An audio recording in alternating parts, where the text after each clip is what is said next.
अस्सलाम वालेकुम जी, मैं आपका होस्ट डॉक्टर हारून। आज का जो व्लॉग है वो बड़ा स्पेशल है। ये इंटरेस्टिंग तो हो गई, लेकिन उसके साथ साथ इंफॉर्मेटिव भी होगा। आज मैं टेक्सला आया हूँ और टेक्सला में हम आज विज़िट करेंगे जितनी भी हिस्टोरिकल साइट्स हैं, जो यहाँ पे स्टूपाज हैं, बुद्धिस्ट स्टूपाज हैं और मोनास्ट्रीज़ हैं, हम उनको विज़िट करेंगे। और उसी सिलसिले में जो सबसे पहली जगह पे मैं आया हूँ उसका नाम है धर्माराजिका स्टूपा। ठीक है, ये स्टूपा जो मशहूर राजा अशोका था उसने बुद्धा की याद में बनाया था और इसको बहुत अहमियत हासिल है। टेक्सला में जितने भी स्टूपाज वाक़या हैं उन सब में से ये ख़ास अहमियत का हामिल है।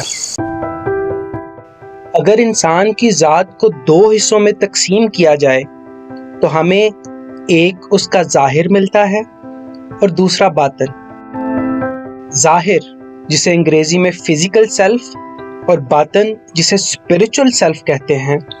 अक्सर ऐसा होता है कि जब इंसान अपनी फिजिकल सेल्फ की तस्कीन के लिए हर हद पार कर चुका होता है तो तब जाकर उसे अपनी स्पिरिचुअल सेल्फ की एम्प्टीनेस का एहसास होता है।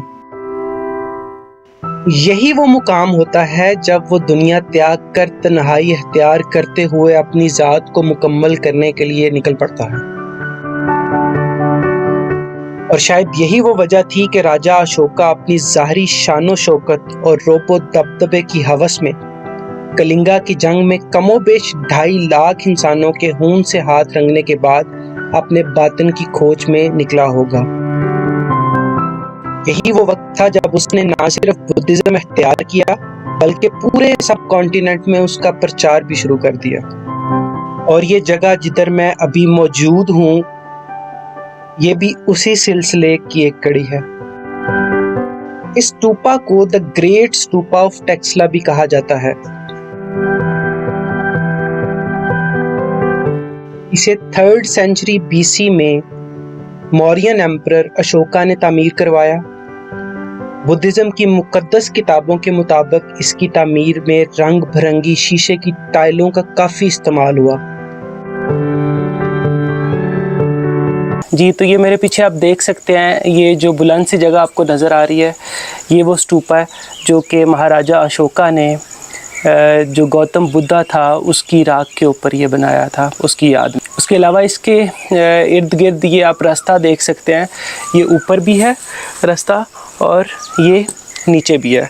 और इस रास्ते ये बिल्कुल सर्कल में है, दरमियान में ये स्टूपा है और इस रास्ते पे जो बुद्धिस्ट लोग थे वो तवाफ़ किया करते थे इस स्टूपा का। शीशे की टाइलें तो मुझे कहीं भी नज़र नहीं आई, अलबत्ता पत्थरों के डिज़ाइन देखकर ये मैं ज़रूर कह सकता हूँ कि ये अपने वक्त की एक आलीशान जगह थी। जिस तरह हर उरूज को ज़वाल होता है, कहा जाता है कि इस जगह को 5th सेंचुरी CE में वाइट हंस ने तबाही का निशाना बना डाला।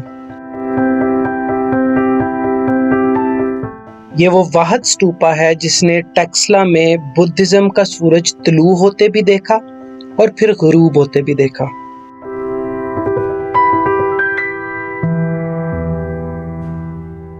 यहाँ पे एक बड़ी इंटरेस्टिंग चीज़ मैंने देखी है और वो है गौतम बुद्धा के जो पाँव हैं। पहल तो मैंने देखा गौतम बुद्धा के पाँव और मैंने कहा किस किस्म के पाँव होंगे ये, लेकिन फिर मैंने ये इस बोर्ड पे नीचे लिखा हुआ पढ़ा कि जी चूने से बने हुए, तो शुक्र है इन्होंने नीचे लिख दिया कि चूने से बने हुए पाँव हैं ये।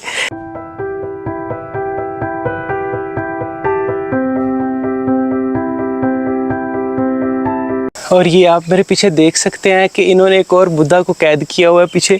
इस साइड पे भी सिलाहें हैं, दूसरी साइड पे भी सिलाहें हैं। तो और सामने दीवार है।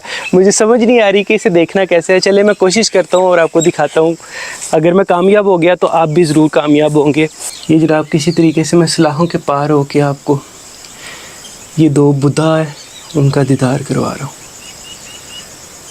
इन्होंने शायद भाग जाना था कहीं पे, जो इन्होंने इन्हें तालों में बंद कर दी। ये जनाब उस ज़माने में वाटर पॉन्ड हुआ करता था, तालाब हुआ करता था। यहाँ पे जो मंक्स होते थे वो नहाया करते थे। स्टूपा देख लिया, वाटर पॉन्ड देख लिया, कुछ बुद्धास देख लिए, गौतम बुद्धा के पाँव देख लिए चूने से बने हुए, रिमेंबर। और अब हम जा रहे हैं मोनास्ट्री की तरफ। तो ये जनाब मोनास्ट्री के सीढ़ियाँ, इनके ऊपर मैं चढ़ रहा हूँ, गिर ना जाऊँ। ठीक है, ये मेरे पीछे सारी मोनास्ट्री है। इस जगह को 2 हिस्सों में तकसीम किया जा सकता है। एक मरकजी हिस्सा जहाँ पे हम लोग पहले थे, और दूसरा हिस्सा ये मोनास्ट्री है जहाँ पे मैं आपको अब लेकर आया हूँ। ये वो जगह है जहाँ पर इबादत की गरज से आने वाले मंक्स क़याम किया करते थे। ये जगह इतनी सहर अंगेज थी कि मैं अपना काम ख़त्म करने के बाद एक साइड पे होके बैठ गया और इस जगह के सहर को महसूस करने लगा। मेरे जहन में सिर्फ यही चल रहा था, नी मैं जाना जोगी दे नाल, कन्नी मुंदरा पाके, मत्थे तिलक लगा के, नी मैं जाना जोगी दे नाल। और फिर मैं सोचने लगा निर्वाणा की तलाश में निकले महाराजा अशोका और ऐसे ही बेशुमार मंक्स के बारे में। मेरे जहन में सिर्फ ये सवाल चल रहा था कि इन सब की मेहनत किस हद तक कामयाब हुई होगी। खैर, अपने सवालात वहीं पे छोड़ते हुए मैं अपनी अगली मंजिल के लिए निकल पड़ा। मेरी अगली मंजिल सिरकप सिटी थी, जो यहाँ से तकरीबन 1.5-2 किलोमीटर के फासले पर वाक़या थी।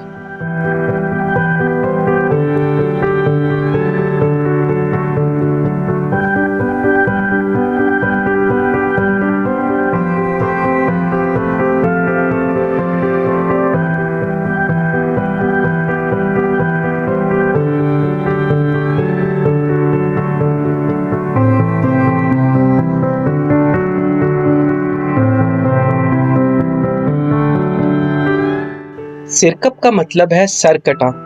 कहा जाता है कि इस शहर का नाम इसके हुक्मरान राजा रसालू के नाम पर रखा गया, जो कि एक राक्षस से लड़ते हुए मारा गया। ये शहर बैक्ट्रियन किंग डिमेट्रियस ने आबाद करवाया। डिमेट्रियस ने जब ये रीजन 180 BCE में फतह किया तो उस वक्त ये शहर इस रीजन का टेक्सला के बाद दूसरा बड़ा शहर था। इसी तरह 2nd सेंचुरी BC में सिरकप ने टेक्सला का मरकजी शहर होने का दर्जा भी हासिल कर लिया। यह शहर यूनानी तर्ज तामीर की एक उम्दा मिसाल है। इसके अलावा ये सिकंदर आज़म के 3rd सेंचुरी BC में इस खित्ते में आमद की एक कड़ी भी है। ये कहा जाता है कि ये शहर सिरकप एक मल्टी कल्चरल सिटी था, यानी कि यहाँ पर मुख्तलिफ मज़ाहिब और मुख्तलिफ तहजीबों से ताल्लुक़ रखने वाले लोग रहा करते थे। ये किसी ज़माने में टेक्सला का बड़ी आबादी वाला शहर हुआ करता था। It was a complete city with streets, houses, shops and places of worship. इस शहर ने मुख्तलिफ अदवार देखे, जैसे ग्रीक से सीथियन, सीथियन से पार्थियन और उसके बाद कुशन। और बलाहर कुशन एरा में राजा कनिष्का के दौर में इस शहर ने अपनी अहमियत खो दी और आज इसका जो हाल है वो आप सबके सामने है।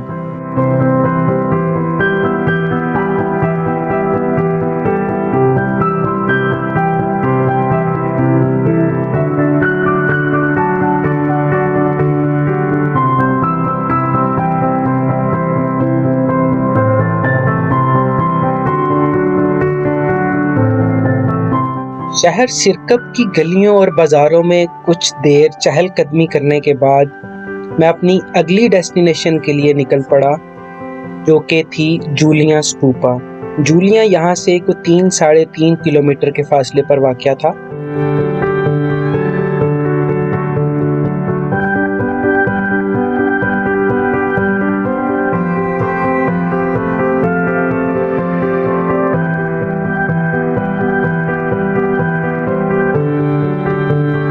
गर्मी बहुत है। ये सिरकप नामी शहर की सैर तो हमने कर ली है, तो अब मैं आपको लेके चलता हूँ आगे जूलिया, और वहाँ पे एक बड़ा मशहूर स्तूपा है, वो देखते हैं।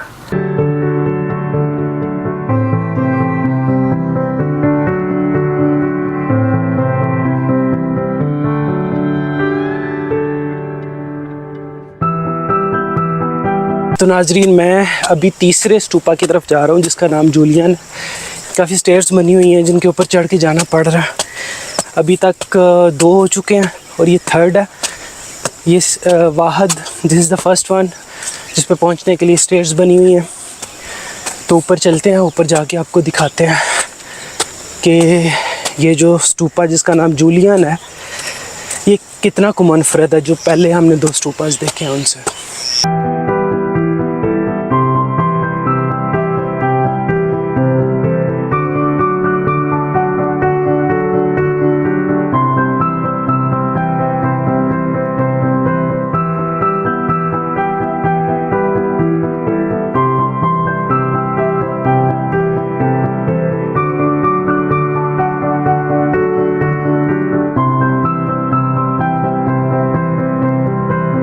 पहुंच तो मैं गया हूँ, बहुत स्टेयर्स थी, गर्मी भी बहुत है, अभी सुबह का टाइम है लेकिन बहुत शदीद गर्मी है। लेकिन यहाँ पे कोई बंदा नहीं आया हुआ और इन्होंने बंद कर दिया हुआ। अच्छी जगह लग रही है क्योंकि यहाँ पे इन्होंने जो है फॉरेनर के लिए 500 की टिकट रखी है। एंट्री फ़ी जो है लोकल विज़िटर्स जो हैं वो 50 रुपये देंगे। उसके अलावा वीडियो फ़ोटोग्राफ़ी जो है उसके भी पैसे हैं, डॉक्यूमेंट्री के अलग पैसे हैं, और कमर्शियल डॉक्यूमेंट्री के भी मैं आपको रेट लिस्ट बताता हूँ। जो ऑर्डिनरी डॉक्यूमेंट्री है वो अगर आपने बनानी है यहाँ पे तो 15,000 रुपये है उसका। अगर कमर्शियल डॉक्यूमेंट्री बनानी है तो उसका 40,000 है, और अगर वेडिंग फ़ोटोशूट करवाना है तो 30,000 है। तो जनाब, वेडिंग फ़ोटोशूट के लिए ये जगह कितनी को मुनासिब है ये तो अंदर जाके ही पता चलेगा। तो वेट करते हैं, जैसे ही कोई आता है तो अंदर चलते हैं।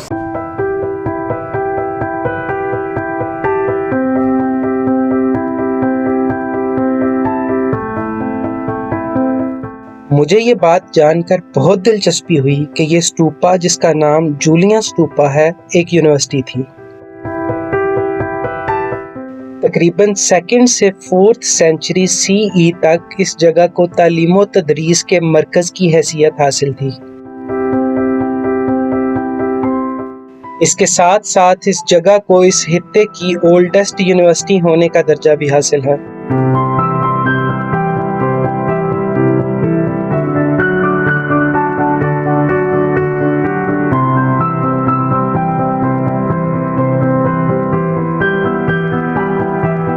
जी, तो मैंने वेट किया, यहाँ पे कोई भी नहीं आया था।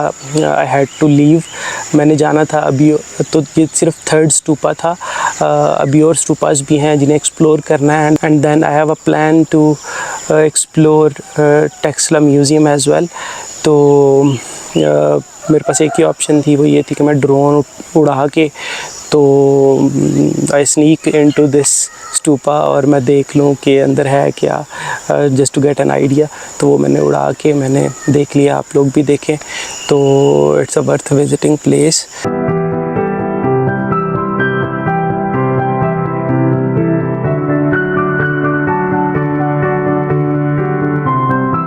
जब मैं जूलिया यूनिवर्सिटी में था तो वहाँ ठीक ठाक गर्मी थी, लेकिन जैसे ही मैं मोहरा मुरादू स्तूपा पहुँचा तो हल्की हल्की बारिश शुरू हो गई और मौसम इंतहाई खुशगवार हो गया। मैंने सोचा क्यों ना एक तीर से 2 शिकार किए जाएं, स्तूपा भी कवर कर लिया जाए और बारिश के मज़े भी उड़ा लिए जाएं। मैंने अपना कैमरा निकाला, अपने जॉगर्स उतारे और स्तूपा में एंटर हो गया।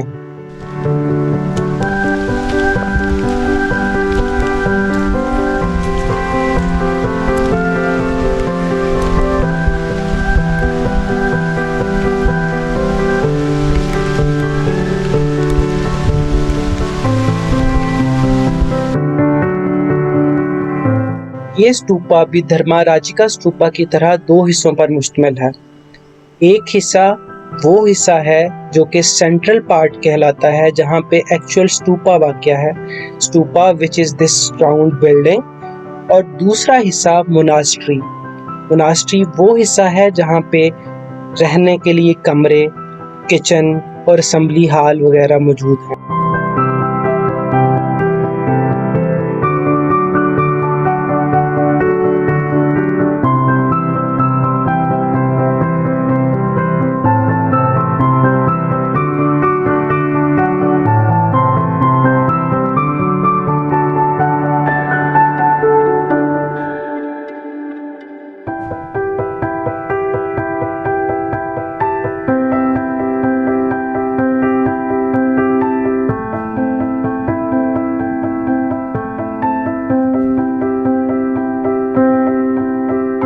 सेंट्रल पार्ट जहाँ पे मेन स्तूपा वाक़या था, उसे कवर करने के बाद मैं मोनास्ट्री एरिया की तरफ रवाना हो गया। बारिश हो रही थी और जितनी गर्मी से मैं आया था, मेरा पूरा दिल कर रहा था कि एक दफ़ा शदीद किस्म की बारिश हो, जो कि ना हो सकी।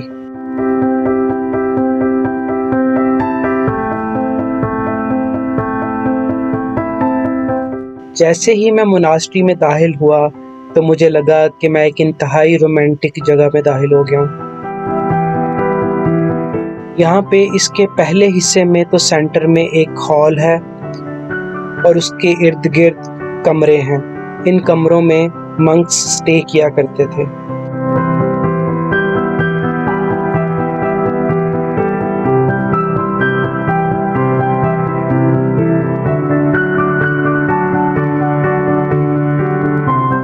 इसके अलावा मुझे यहाँ पे कुछ मुजस्समे भी देखने को मिले।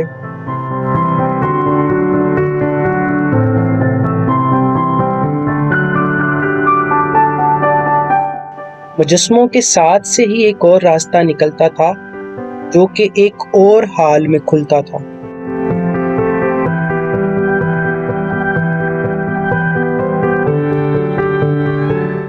इस हॉल में ऐवान मजलिस था, असेंबली हॉल था।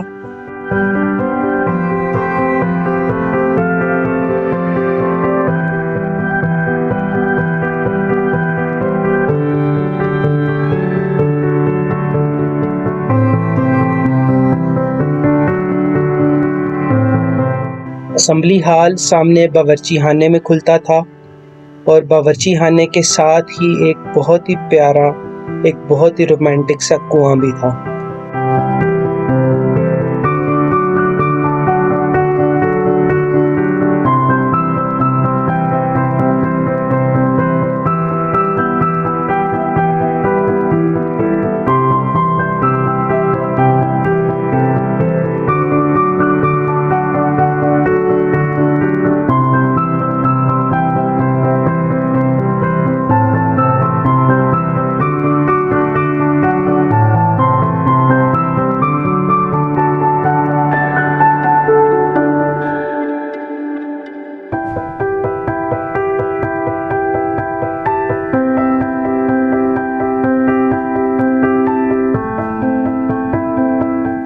मैं जो कि 3 स्तूपास घूम चुका था और चौथा भी ऑलमोस्ट मुकम्मल कर चुका था, तो मैंने भी अपने अंदर योगा करने की हल्की सी अर्ज महसूस की। लिहाजा योगा करने की गर्ज से मैं मेन मोनास्ट्री के सहन में कूद पड़ा और मेडिटेट करने की नाकाम कोशिश में लग गया।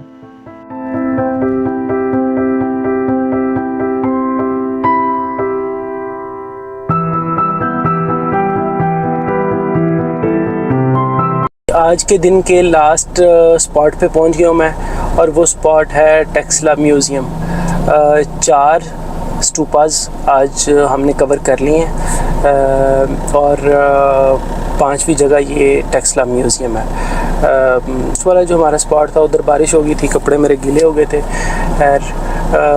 इतनी ज़्यादा नहीं थी, सिर्फ मेरी शर्ट जो है वो गीली हो गई थी, वो मैंने चेंज कर लिया है। शर्ट में पाई है वटो वट, बेशक चलो खुश्क तो है। अब मैं जाऊंगा म्यूज़ियम के अंदर, और मुझे नहीं लगता कि वो मुझे कैमरा लेके जाने देंगे अंदर, तो कैमरा मैं गाड़ी में छोड़ कर ही जाऊंगा और आगे जो वीडियोस बनाऊंगा वो मैं कोशिश करूंगा कि मैं स्नीकीली अपने मोबाइल पे बना लूँ आप लोगों के लिए। तो अंदर जाके मिलते हैं।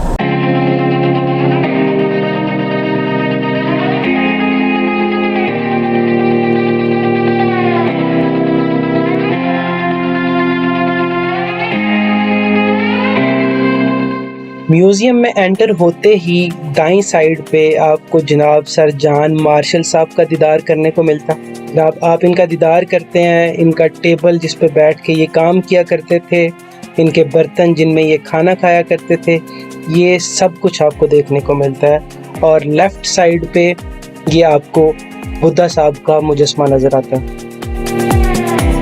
जैसे ही आप म्यूज़ियम के अंदर जाते हैं आपको हर रंग हर नस्ल का बुद्धा देखने को मिलता है। ना सिर्फ बुद्धा बल्कि मिट्टी के खिलौने, मिट्टी के बर्तन, तांबे के बर्तन, जेवर, कटलरी, कॉइन्स, बल्कि हर वो चीज़ जो टेक्सला की खुदाई के दौरान दरियाफ्त हुई थी वो आपको टेक्सला म्यूज़ियम के अंदर देखने को मिल जाएगी।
म्यूज़ियम की सैर के साथ ही हमारा आज का व्लॉग ख़त्म होता है। उम्मीद करता हूँ कि आपको व्लॉग बहुत अच्छा लगा होगा। अगर अच्छा लगा है तो चैनल को लाइक, सब्सक्राइब और शेयर ज़रूर करें। अगर समझते हैं कि इसमें इम्प्रूवमेंट की ज़रूरत है तो कमेंट सेक्शन में अपनी राय का इजहार ज़रूर कीजिएगा। अभी तक के लिए इतना ही। अपने होस्ट डॉक्टर हारून को इजाज़त दीजिए। इंशाल्लाह नेक्स्ट बड़े इंटरेस्टिंग व्लॉग के साथ दोबारा मुलाकात होगी। अल्लाह हाफ़िज़।